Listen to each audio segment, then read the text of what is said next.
10 محرم عاشورہ کا دن آنے والا ہے۔ اس حوالے سے آج بہت اہم باتیں کرنے کا ارادہ تھا۔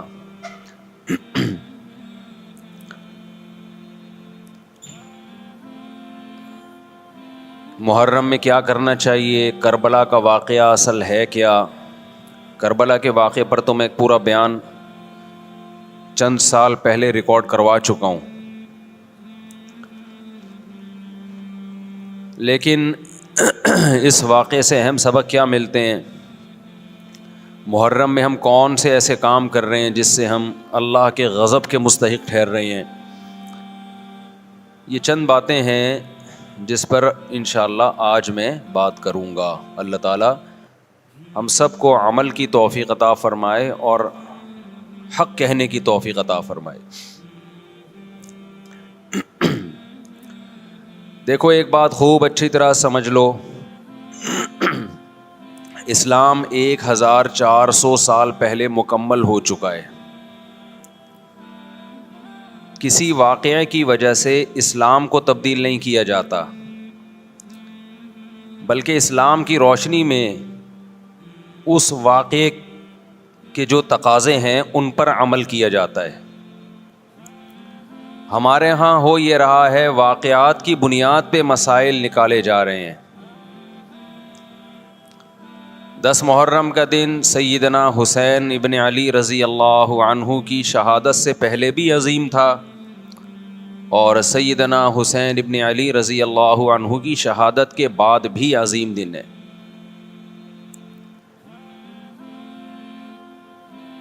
آج آپ نے ایک نعرہ بہت سنا ہوگا کہ جی اسلام میں فرقہ واریت نہیں ہے، ہم کسی فرقے سے نہیں ہیں۔ میں بار بار کہتا ہوں کہ یہ بڑا خوشنما نعرہ ہے جو سننے میں بہت اچھا لگتا ہے۔ کچھ باتیں سننے کی حد تک بہت اچھی ہوتی ہیں، لیکن پریکٹیکل لائف میں ان کی ویلیو بالکل بھی نہیں ہوتی۔ جب آپ پریکٹیکل لائف میں آتے ہیں تو پھر آپ کو یہ فیصلہ کرنا پڑتا ہے کہ آپ کس فرقے سے تعلق ہے آپ کا۔ آپ سنی ہیں، شیعہ ہیں، معتزلہ ہیں، مرجیہ ہیں، قدریہ ہیں، ناصبیہ ہیں، کیا ہے آپ کا فرقہ؟ یہ کہہ دینا آسان ہے، میرا کوئی فرقہ نہیں ہے۔ اس پر سب سے بڑا اشکال یہ ہوتا ہے، یہ میں اس لیے فرقے کی بات کر رہا ہوں کہ آپ کو بھی طے کرنا پڑے گا کہ آپ یا تو شیعہ بن جاؤ بھائی، یا سنی بن جاؤ، ایک طرف ہو جاؤ آپ۔ محرم میں شیعہ بنے ہوئے ہوتے ہیں، رمضان میں سنی بنے ہوئے ہوتے ہیں، ربیع الاول میں بریلوی بنے ہوئے ہوتے ہیں، تو پتہ ہی نہیں چلتا کہ ٹکتا ہی نہیں ہے کسی ایک جگہ۔ اس بات میں دو رائے نہیں ہو سکتی کہ سیدنا حسین رضی اللہ تعالی عنہ کو جو کربلا میں شہید کیا گیا، یہ کائنات کا بدترین ظلم تھا۔ جس نے آپ کی گردن مبارک پہ تلوار رکھی، اس کی بدبختی میں دو رائے نہیں ہو سکتی۔ بہت ہی کوئی شقی اور بدبخت جو نواسہ رسول صلی اللہ علیہ وسلم کے قتل کی طرف بڑھا، بہت ہی کوئی بدبخت اور بدنصیب جو کوفہ کے گورنر ابن زیاد کے کہنے پر نواسہ رسول سے لڑنے کے لیے نکلا، جو اس ظلم کو ظلم نہیں مانتا، وہ بھی اپنے آپ کو جہنم میں جانے کے لیے تیار کر رہا ہے۔ پھر کربلا میں ایک بڑا ظلم یہ ہوا کہ صرف سیدنا حسین ابن علی کو شہید نہیں کیا گیا، آپ کے ساتھ جتنے مرد تھے سب کو شہید کر دیا گیا۔ لیکن ہمیں پیغمبر صلی اللہ علیہ وسلم اور صحابہ کی سیرت میں کیا ملتا ہے؟ میں ایک آیت سے آپ کو سمجھاتا ہوں۔ مشرکین مکہ حضرت ابراہیم علیہ الصلاۃ والسلام کے نسب میں ہونے پر اور آپ سے محبت پہ بڑا فخر کیا کرتے تھے کہ ہم ابراہیم کی اولاد میں ہیں، ہم ابراہیم کے دین پہ ہیں۔ اللہ نے کیا فرمایا رسول اللہ صلی اللہ علیہ وسلم سے کہ ان اول الناس بابراہیم للذین اتبعوہ، اے نبی آپ ان سے کہہ دیجئے ابراہیم سے محبت کے خالی پیلی کے دعوے مقبول نہیں ہیں.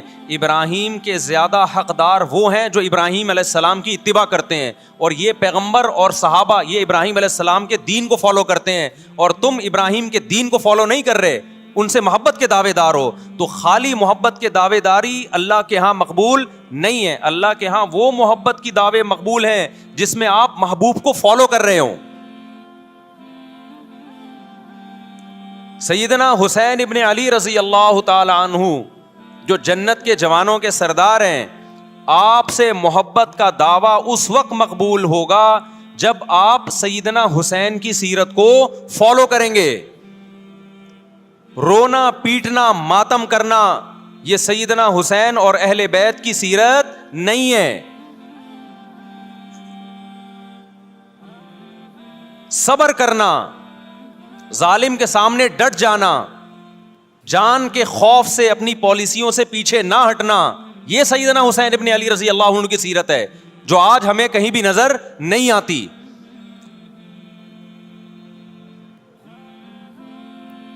تو ہم نے بھائی دیکھنا ہے صحابہ کا طرز عمل کیا تھا. آپ بتاؤ صحابہ کو سیدنا حسین سے محبت تھی یا نہیں تھی؟ کیا غم کا پہاڑ ٹوٹا ہوگا جب اطلاع ملی ہوگی کہ سیدنا حسین ابن علی اور آپ کے اصحاب اور اہل بیت کو سب کو کربلا میں شہید کر دیا گیا ہے. کیا قیامت گزری ہوگی. کوفہ سے ایک شخص آیا نا, عبداللہ بن عمر سے پوچھنے لگا جو مارنے پر دم کا مسئلہ. انہوں نے فرمایا تم نے پیغمبر کے نواسے کو قتل کر دیا اور مسئلہ یہ پوچھ رہے ہو کہ جو مارنے پر دم آئے گا کہ نہیں آئے گا. ایک طرف تم نے پیغمبر کے نواسے کو قتل کر دیا کربلا میں, اور اب ہم سے آ کے مسئلہ پوچھتے ہو جو مارنا جائز ہے یا نہیں ہے. صحابہ کے ہاں یہ غم کم غم نہیں تھا. دیکھو حضرت معاویہ رضی اللہ تعالی عنہ کے ہاتھ پہ بھی حضرت حسین نے بیعت نہیں کی, لیکن بغاوت بھی نہیں کی. کیوں؟ بغاوت سے فتنے کا اندیشہ تھا. حضرت حسن جو حضرت حسین کے بڑے بھائی تھے, انہوں نے سیدنا معاویہ رضی اللہ تعالی عنہ کے ہاتھ پہ بیعت کی اور اس اختلاف کو ہمیشہ کے لیے اپنی کوشش کے مطابق ہمیشہ کے لیے ختم کر دیا. ختم ہوا نہیں ہوا ایک الگ بحث ہے, لیکن حضرت حسن کا مقصد کیا تھا کہ مسلمانوں کی دو جماعتوں کو میں آپس میں لڑتا ہوا نہیں دیکھ سکتا. لوگوں نے کہا آپ خلافت کے حقدار ہیں, آپ نے فرمایا میں دستبردار ہوتا ہوں سیدنا معاویہ کے حق میں. حضرت حسن بیعت ہو گئے حضرت معاویہ سے, اور یہ اختلاف کو کیا کر دیا؟ ختم. حضرت حسین بیعت نہیں ہوئے, لیکن حضرت حسین نے بغاوت بھی نہیں کی. ہر ایک کی اپنی رائے تھی, حضرت حسن کی اپنی رائے تھی. ان کا خیال تھا کہ بیعت ہونا مسلمانوں کے لیے زیادہ مفید ہے, ایک پاورفل حکومت ہوگی, ایک طاقتور ریاست ہوگی, ورنہ لڑتے رہیں گے آپس میں. حضرت حسین کا موقف یہ تھا کہ میں بغاوت تو نہیں کروں گا لیکن بیعت بھی نہیں ہوں گا, کیونکہ اگر بیعت ہو گیا تو اس سے جو خلفائے راشدین کے دور میں جو خلیفہ کی سلیکشن کا طریقہ تھا وہ طریقہ ختم ہو جائے گا. تو میں اگر اس طریقے کو نہیں لا سکتا تو اس کے خلاف کو پروموٹ بھی نہ کروں میں. یہ بھی ایک رائے تھی. میں سمجھا پا رہا ہوں اپنی بات؟ بھائی رائے کا اختلاف ہوتا ہے نا. نبی صلی اللہ علیہ وسلم نے فرمایا اذا اجتہد المجتہد فإن اصاب فلہ اجران وإن اخطأ فلہ اجر واحد. جب کوئی مجتہد اللہ کی رضا کو سامنے رکھ کے اجتہاد کرتا ہے, صحیح اور غلط کا فیصلہ کرنے بیٹھتا ہے, رائے یعنی اس کا مقصد اللہ کی رضا ہو, تو اگر وہ درست نتیجے پہ پہنچے تو 2 ثواب, غلط نتیجے پہ پہنچے تو بھی 1 نیکی اس کو ملتی ہے, اس لیے کہ اس کے بس میں جو خیر خواہی کا کے لیے جو تھا وہ اس نے کر دیا. رائے کا اختلاف ہوتا ہے. تو حضرت حسن رضی اللہ تعالیٰ عنہ بیعت ہوئے حضرت معاویہ کے ہاتھ پہ. سیدنا حسین نہ بیعت ہوئے اور نہ آپ نے بغاوت کی, خاموشی اختیار کی. حضرت معاویہ رضی اللہ تعالی عنہ نے سیدنا حسین کو تلوار کی زور سے بیعت پر مجبور نہیں کیا, بلکہ نواسہ رسول کا خیال کیا اور وصیت بھی کی لوگوں کو. لیکن جب حضرت معاویہ کے بعد یزید جانشین ہوا, اس کی سب سے بڑی غلطی یہ تھی کہ اس نے نواسہ رسول صلی اللہ علیہ وسلم اور آپ کے ساتھ جو چند اہل بیت اور چند صحابہ تھے, اس وقت بھی حضرت حسین نیوٹرل تھے, نہ حضرت حسین نے بغاوت کا ارادہ کیا اور نہ بیعت کرنے کا ارادہ کیا. یزید ابن معاویہ کو چاہیے تھا کہ سیدنا حسین رضی اللہ عنہ کو اپنے حال پہ چھوڑ دیتا, اپنے والد کی طرح.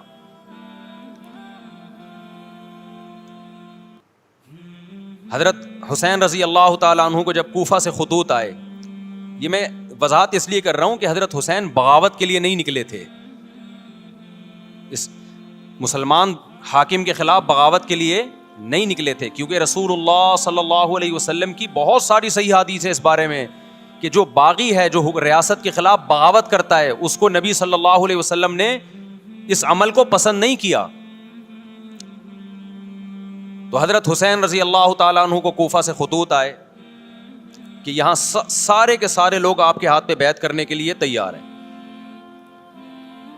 ظاہر ہے جب کسی علاقے کے لوگ دارالخلافہ ہو اور سب بیعت ہونے کے لیے تیار ہوں تو پھر آپ کا جانا یہ بغاوت کا عمل نہیں کہلاتا. حضرت حسین رضی اللہ تعالیٰ عنہ اہل بیت کے ساتھ نکلے. کربلا میں جب پہنچے, مشہور واقعہ آپ 20 دفعہ سن چکے ہیں, وہاں جا کے آپ کو اطلاع ہوئی کہ وہ خبر غلط تھی اور عبید اللہ بن زیاد نے ایک پورا لشکر بھیجا سیدنا حسین رضی اللہ تعالیٰ عنہ کو مجبور کرنے کے لیے کہ میرے ہاتھ پہ آپ زبردستی بیعت ہو جائیں. حضرت حسین رضی اللہ تعالیٰ عنہ نے مطالبے رکھے کہ یا تو مجھے واپس جانے دیا جائے, اور اگر بیعت کرنا ہی ہے تو میں دمشق میں امیر کے ہاتھ پہ جا کے بیعت کروں گا. بہت معقول مطالبے تھے یہ. میرا مقصد ابھی کربلا کا واقعہ بیان کرنا نہیں ہے, اس پہ بہت کچھ کہا جا چکا ہے, خود میرا بھی بیان اس پہ تفصیل سے ہو چکا ہے. اس کے بعد بھی سیدنا حسین رضی اللہ تعالیٰ عنہ کو مجبور کرنا کہ عبید اللہ بن زیاد جو بدبخت انسان, جو قاتل تھا اہل بیت کا, اسی کے ہاتھ پہ لازمی بیعت ہوں, جبکہ وہ امیر بھی نہیں ہے, وہ گورنر ہے ایک علاقے کا. تو نواسہ رسول کا خیال نہ کرنا یہ بدترین ظلم تھا جو اس وقت حکومت سے ہوا ہے. حضرت حسین رضی اللہ تعالیٰ عنہ, دیکھو نبی صلی اللہ, آج ہم دیکھتے ہیں کہ جو بڑا آدمی ہوتا ہے نا اس کی قربانیاں ہوتی ہیں, اس کی بڑی بڑی قربانیاں ہوتی ہیں. چھوٹے اپنے بڑوں کی قربانیوں کو کیش کراتے ہیں. آپ نے دیکھا ہوگا فلاں نے بڑی قربانیاں دی اور بچے موج کر رہے ہیں, دیکھا نا آپ نے. لیکن اللہ تعالیٰ نے رسول اللہ صلی اللہ علیہ وسلم کے نسب کو اس سے محفوظ کیا. ہمارے نبی کے 2 بیٹے حسن حسین, آپ کی نسل حضرت فاطمہ سے چلی ہے, دونوں شہید ہوئے ہیں. اس میں بہت بڑی حکمت تھی کہ پیغمبر صلی اللہ علیہ وسلم نے سب سے پہلے تربیت اپنے گھر والوں کی ہے. آج لوگ باہر فنٹر بنے ہوئے ہوتے ہیں, تبلیغیں کر رہے ہوتے ہیں, اپنے گھر کی ان کو پرواہ نہیں ہوتی. نبی صلی اللہ علیہ وسلم نے سب سے پہلے جو تربیت کی ہے, کس کی ہے؟ حضرت حسن اور حسین کی ہے. تو جب کربلا میں آپ کو چاروں طرف سے گھیر لیا گیا اور آپ کو مجبور کیا گیا کہ آپ نے ابن زیاد کے ہاتھ پہ بیعت کرنا ہے, تو آپ نے اس ذلت کو گلے لگانے سے انکار کر دیا. آپ کو 100% یقین تھا کہ اتنے بڑے لشکر کے سامنے میں ٹھہر نہیں سکتا, اسباب کی دنیا میں فتح کی امید نہیں ہے. لیکن حضرت حسین رضی اللہ تعالی عنہ نے لڑنے کا فیصلہ کر کے اور شہادت کو قبول کرنے کا فیصلہ کر کے ابن زیاد اور اس زمانے کے حکمران جو اس قتل پہ راضی تھے, قیامت تک کے لیے ان پہ لعنت کے سلسلے کا دروازہ کھول دیا. بعض دفعہ اللہ بھی یہ چاہتے ہیں کہ بدبختوں کو ڈھیل ملے تاکہ ان کا جرم سنستدرجہم من حیث لا یعلمون. قرآن کہتے ہیں نا ہم ان کو ڈھیل دیں گے, ان کو برائی میں ہم آگے بڑھنے دیں گے, ایسے بڑھنے دیں گے کہ ان کو خود بھی پتہ نہیں چلے گا, تاکہ قیامت کے دن ان کا عذاب ان کو کئی گنا بڑھا کر دیا جائے. اب میرے بھائی ہمارے لیے کیا سبق ملتا ہے؟ جب یہ واقعہ ہوا عالم اسلام میں کوہرام مچ گیا, لیکن کیا اس واقعے کے بعد اہل بیت کی جو مقدس اور پاکیزہ عورتیں تھیں, کیا انہوں نے نوحہ کیا یا صبر کیا؟ آپ کا ضمیر کیا کہتا ہے, انہوں نے نوحے پڑے ہوں گے یا صبر کیا ہوگا؟ بولو بھائی, صبر کیا. عبداللہ بن عمر رضی اللہ تعالیٰ عنہ جو کوفہ والوں کو ملامت کیا کرتے تھے کہ تم جو مارنے کے مسئلے ہم سے پوچھتے ہو, تم نے حسین کا قتل کر دیا, تو یہ حضرت ابن عمر نے اسی لیے کہا نا کہ آپ کو اس کا غم ہوا تھا. تو ابن عمر کا عمل کیا تھا؟ کیا انہوں نے ماتم کیا؟ کیا انہوں نے چھروں سے اپنے آپ کو مارا؟ حضرت حسین کا قتل بھی ظالمانہ اور اس سے پہلے سیدنا عثمان کا قتل بھی ظالمانہ. اگر نوحہ یا ماتم جائز ہے تو حضرت عثمان کی شہادت کے دن بھی جائز ہے, حضرت حسین کی شہادت کے دن بھی جائز ہے. اور اگر ناجائز ہے تو جیسے عثمان کی شہادت کے دن ناجائز, حسین کی شہادت کے دن بھی ناجائز ہے. سمجھ میں آ رہی ہے بات کہ نہیں آ رہی ہے؟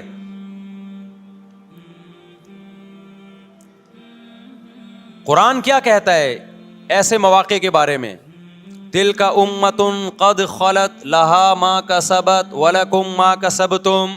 قرآن جب بھی پرانی امتوں کے واقعات بتاتا ہے, قرآن کہتا ہے یہ قوم تھی جو گزر گئی, انہوں نے جو کیا اس کا بدلہ ان کو ملے گا, تم جو کرو گے اس کا بدلہ تمہیں ملے گا.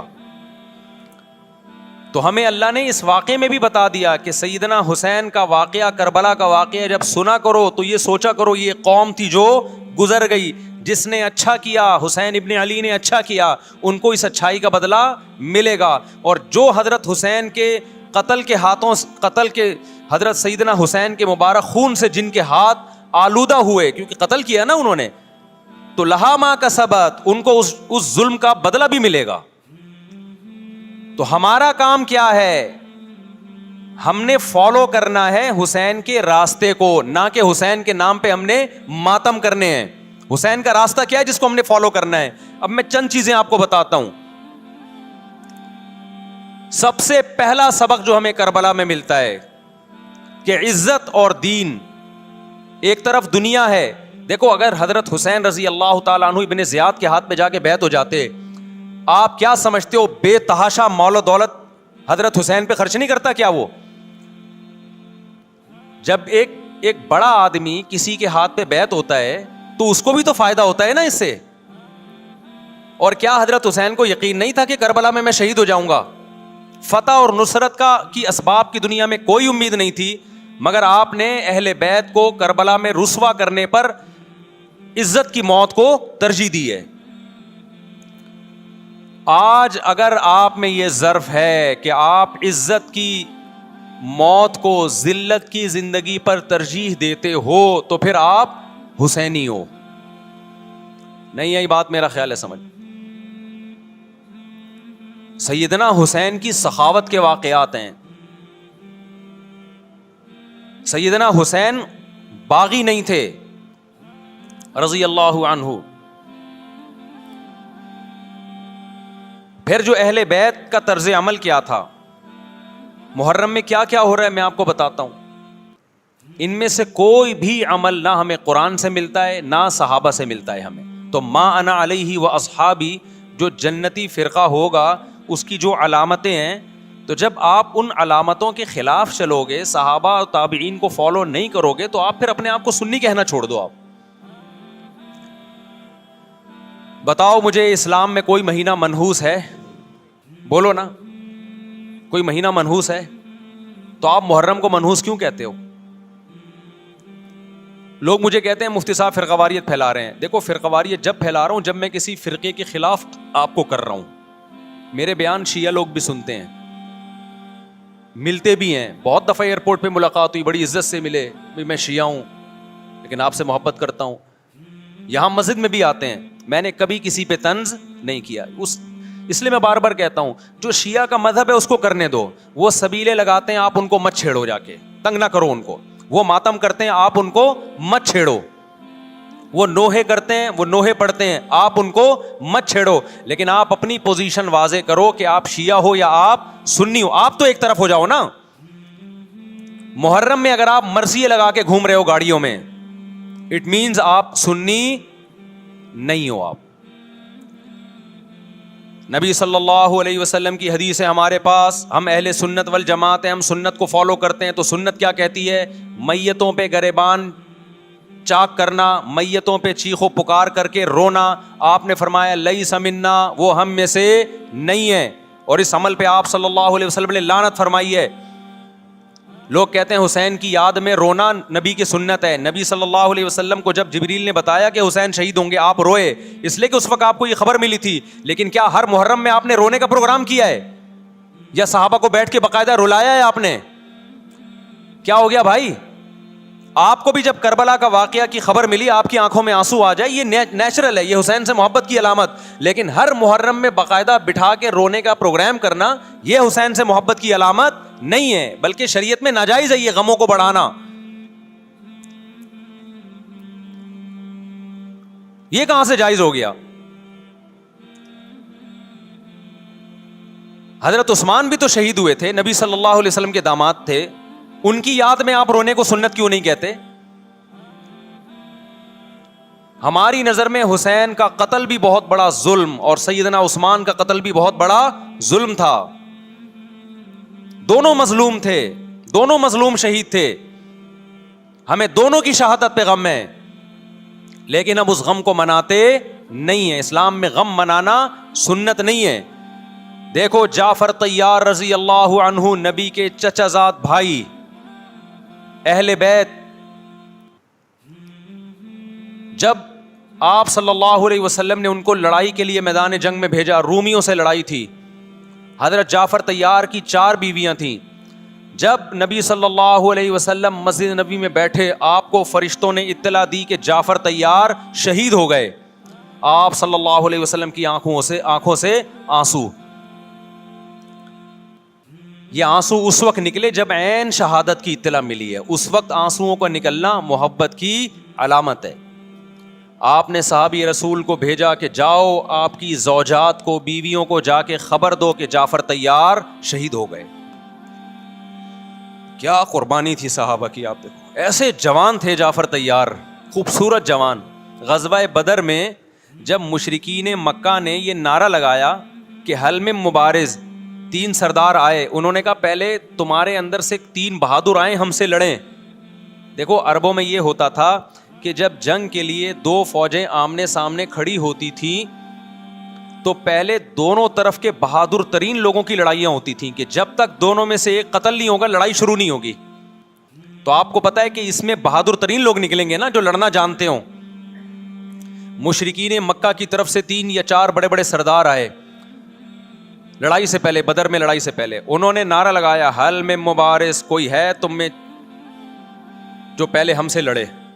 یعنی ادھر سے ہم 3 ہیں تو ادھر سے بھی کتنے چاہیے؟ 3 بندے. ادھر سے انصار صحابہ آئے.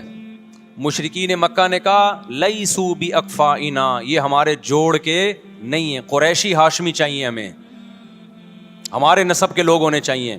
تو ادھر سے نبی صلی اللہ علیہ وسلم نے حضرت علی کو بھیجا اور حضرت جعفر طیار کو بھیجا. جن صحابہ کو بھیجا ان میں حضرت جعفر طیار بھی تھے. حضرت جعفر طیار رضی اللہ تعالی عنہ اور سیدنا علی مقابلے میں غالب آ گئے. خوبصورت صحابی. نجاشی کے سامنے آپ نے تقریر کی ہے، ہجرت کی ہے نا جب حبشہ کی طرف، تو نجاشی نے پوچھا جعفر طیار سے کہ تمہارے پیغمبر جو کلام لے کر آئے ہیں وہ سناؤ. حضرت جعفر طیار رضی اللہ تعالی عنہ نے سورہ مریم پڑھنا شروع کر دی. کاف ہا یا عین صاد ذکر رحمت ربک عبدہ زکریا اذ نادى ربه نداء خفيا قال رب اني وهن العظم مني واشتعل الراس شيبا ولم اكن بدعائك رب شقيا واني خفت الموالي من ورائي وكانت امراتي عاقرا فهب لي من لدنك وليا. ایسی حضرت مریم اور عیسیٰ ابن مریم کی سیرت کو سورہ مریم میں بیان کیا حضرت جعفر طیار نے کہ نجاشی روتے روتے اس کی داڑھی تر، اور جتنے پادری بیٹھے تھے سب کی داڑیاں تر ہو گئی روتے روتے. تو یہ تقریر جو نجاشی کے اسلام کا سبب بنے، بادشاہ کو مسلمان کرنے والے کون تھے؟ حضرت جعفر طیار. اور آپ کے چھوٹے چھوٹے بچے، 4 جوان بیویاں ہوں، چھوٹے چھوٹے بچے ہوں، اور ایسے میں میدان جنگ میں لڑتے ہوئے شہید ہو جائیں تو پیغمبر اور صحابہ پہ کیا قیامت ٹوٹی ہوگی. لیکن ہمارے نبی صلی اللہ علیہ وسلم کی آنکھوں سے کیا تھے؟ صرف آنسو موتی کی طرح ٹپک رہے تھے. اور آپ صحابہ کو اطلاع دے رہے تھے کہ جعفر طیار شہید ہو گئے اور جاؤ ان کے گھر والوں کو بتا کے آ جاؤ. کتنی بڑی قربانی ہے یا نہیں ہے؟ جب خبر دینے والا آپ کی ازواج کو بتا کے آیا کہ جعفر طیار شہید ہو گئے تو آپ کے گھروں سے خواتین کے رونے کی آوازیں آئیں. آپ صلی اللہ علیہ وسلم نے فرمایا ان سے بولو کہ اپنی آواز کو پست کرو. پھر چیخ و پکار کی آواز آئی تو آپ نے فرمایا کہ اگر دوبارہ چیخ و پکار کی آواز آئے تو ان کے منہ پہ خاک پھینک دو. وہ شہید کی بیوہ تھیں, اور شہید بھی کتنے مقدس, ان کو بھی نبی صلی اللہ علیہ وسلم نے نوحہ کرنے کی اجازت نہیں دی. اس دن جس دن غم پہنچا ہے اس دن بھی چیخ و پکار کی اجازت نہیں دی ہے. تو آپ بتاؤ اگلے سال اس تاریخ کو چیخ و پکار کی کیسے اجازت مل جاتی؟ نہیں آئی میرا خیال ہے بات سمجھ میں. جب غم پہنچا ہے اس وقت چیخنے چلانے کی اجازت نہیں ہے. چھوٹے چھوٹے یتیم بچے, حضرت جعفر طیار کے چھوٹے چھوٹے یتیم بچے, کتنا غم ہوتا ہے جب چھوٹے چھوٹے بچے ان کا باپ دنیا سے چلا جائے, کتنا ترس آتا ہے ان کے اوپر. تو ہمارے نبی کو بھی ان یتیم بچوں پہ بھی ترس آیا, ان بیواؤں پہ بھی ترس آیا, لیکن نہ نبی صلی اللہ علیہ وسلم چیخو پکار کر کے خود روئے اور نہ آپ نے ان کی ازواج کو رونے کی اجازت دی ہے. سمجھ میں نہیں آ رہی میرا خیال ہے بات. میرا مقصد شیعوں پہ طنز کرنا نہیں ہے, ان کا جو مذہب ہے ان کو اس پہ چلنے دو. میرا مقصد ہے آپ اپنی پوزیشن واضح کرو کہ آپ ادھر ہو یا ادھر ہو. کسی کو تنگ مت کرو, نہ کسی پہ فتوے لگاؤ کفر اسلام کے, نہ کسی کو جہنمی قرار دو. اپنی پوزیشن آپ فیصلہ کرو کہ آپ اگر ادھر جانا ہے تو پورے ادھر چلے جاؤ. پھر یہ آدھا تیتر آدھا بٹیر والا معاملہ مت کرو. وہ ان کا مذہب ہے بھائی, ان کے علماء ان کو بتاتے ہیں کہ محرم میں کالے کپڑے پہننے ہیں, محرم میں ماتم کرنا ہے, محرم میں کو منحوس سمجھنا ہے, اس میں شادی بیاہ نہیں کرنا. ان کے علماء ان کو بتاتے ہیں, ان کو چلنے دو اس پر. دنیا میں بہت سے فرقے ہیں, بہت سے مذہب ہیں, ہم کسی کو نہ ختم کر سکتے ہیں نہ کسی کے خلاف نفرت پیدا کر سکتے ہیں. اس سے کوئی چیز حاصل نہیں ہوگی. کسی سے نفرت کرنے کی ضرورت نہیں, کسی پہ فتوے لگانے کی ضرورت نہیں, لیکن آپ کو اپنی پوزیشن واضح کرنی پڑے گی کہ میں کہاں کھڑا ہوا ہوں. اگر آپ سنی ہو تو پھر اہل سنت والجماعت صحابہ تابعین کو فالو کرتے ہیں, حدیث کو فالو کرتے ہیں, اور حدیث میں ہمیں ماتم کرنا, نوحہ کرنا, گریبان چاک کرنا اس کی پرمیشن نہیں ہے, بلکہ اس سے روکا گیا ہے, اس عمل کو حرام اور ناجائز قرار دیا گیا ہے. بات آ رہی ہے سمجھ میں؟